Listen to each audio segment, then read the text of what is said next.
ఎవరైనా పేషెంట్స్కి యాస్మా ఉంటే లేకుంటే రియాక్టివ్ ఎయిర్వేస్ ఉంటే ఊపిరితిత్తులు ఇష్యూ ఉంటే పెట్స్ వల్ల ఎక్స్పోజర్ ఈజ్ ప్రాబ్లమాటిక్ అండి.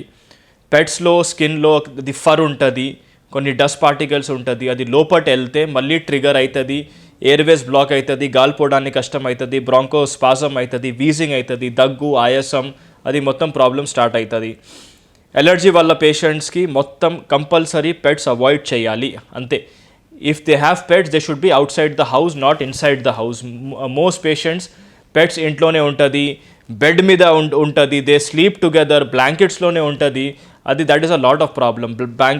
అది పెట్స్ తీసుకొని బెడ్లో కడల్ చేస్తే మొత్తం ఫర్ డిపాజిట్ అయ్యి లోపట వెళ్తుంది, మళ్ళీ wheezing, bronchospasm. Normal people also will have allergic ఎక్సాసర్వేషన్స్.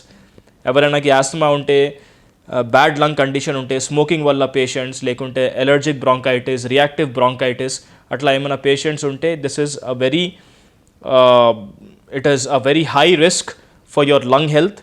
Definitely it will have a bad impact on your health. The constant trigger ayi, constant irritation ayi, దగ్గు ఆయాసం వీజింగ్ మళ్ళీ ప్రాబ్లమ్ స్టార్ట్ అవుతుంది, ఇంకా వర్సన్ అవుతుంది. ఇంకా కొన్ని పేషెంట్స్లో లాంగ్ టర్మ్ అది allergic trigger ఉంటే ఇంకా పర్మనెంట్ లంగ్ డ్యామేజ్ కూడా ఉండొచ్చు. హైపర్ సెన్సిటివిటీ న్యూమోనైటిస్ అని ఒక ఐఎల్డి లాగా కండిషన్ ఉంటుంది, interstitial lung disease.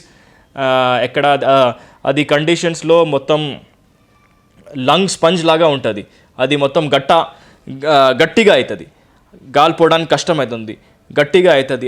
That is another condition which can be caused over a period of time. So definitely for such patients pets, animals should be avoided.